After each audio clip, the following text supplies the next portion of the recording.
అందరికీ నమస్కారం. నా పేరు ఠాకూర్ సురేఖ. ఈరోజు నేను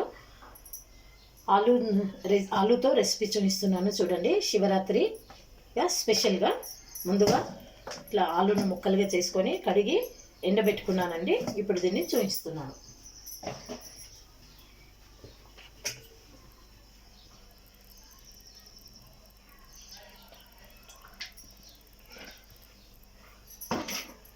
ముందుగానే సగ్గుబియ్యం అండి, సాబుదానాను ముందుగా సగ్గుబియ్యాన్ని ఈ విధంగా పౌడర్ చేసి పెట్టుకున్నానండి. ఇందులో కలిపేస్తానండి.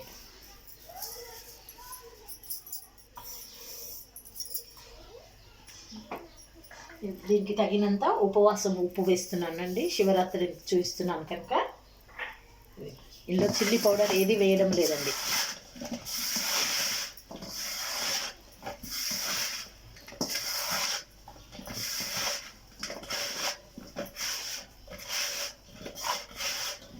కొంచెం ఇందులో ఇట్లా నూనె పోస్తానండి. నీళ్ళు పోయకుండా కొద్దిగా ఆ ముక్కలకు అంటుకునే విధంగా ఈ సాబుదానా పౌడర్ ముక్కలకు అంటుకునే విధంగా నూనెను కలిపానండి. ఇదిగోండి,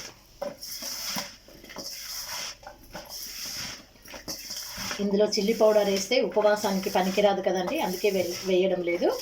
కేవలం నల్లుప్పుతో చేస్తున్నాను. ఇదిగోండి, ఇందులోనే పల్లీలు వేయించుకుందామండి. పల్లీలను వేయించుకుంటున్నానండి.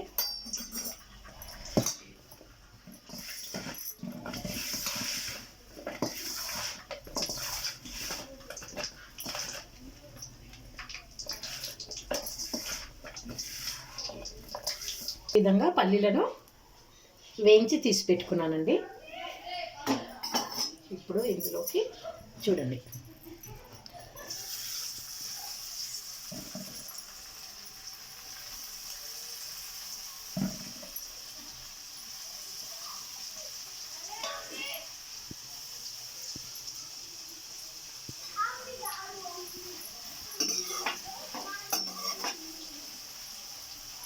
ఇవి దోరగా వేయించుకుందామండి. ఇప్పుడు వీటిని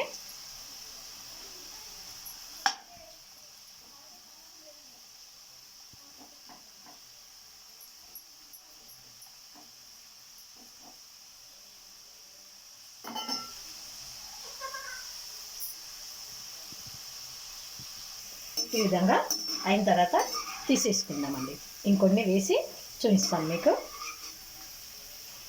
ఈ విధంగా తీసి పెట్టుకున్నాను.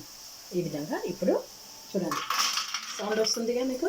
ఈ విధంగా ఇంకొన్ని ముక్కుడులో ఉన్నాయండి, అవి తర్వాత తీసేస్తాను. ఇప్పుడు ఇందులోకి పల్లీలు వేస్తున్నానండి.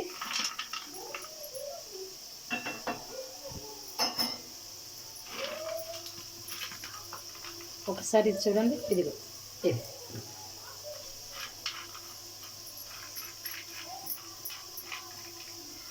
ఇప్పుడు దీన్ని దేవునికి నైవేద్యంగా పెడతానండి. శివరాత్రి స్పెషల్ అండి. కేవలం ఇందులో ఉప్పు, పల్లీలు, ఇంకేంటంటే ఆలు, సగ్గుబియ్యం ఒక పౌడర్ అండి. ఇందులో చిల్లీ పౌడర్ కలిపితే చాలా బాగుంటుంది, కానీ కొందరు ఉపవాసానికి చిల్లీ పౌడర్ యూజ్ చేయరు కనుక నేను ఈ విధంగా చూపించాను. పసుపు కూడా కలపలేదండి. పసుపు కలిపి చేస్తే కలర్ చాలా బాగా వస్తుంది. ఇప్పుడు దీన్ని దేవునికి నైవేద్యంగా పెడుతున్నానండి. ఈ వీడియో మీకు నచ్చినట్లయితే లైక్ చేయండి, షేర్ చేయండి, సబ్స్క్రైబ్ చేయండి, బెల్ బటన్ నొక్కండి. Thank you.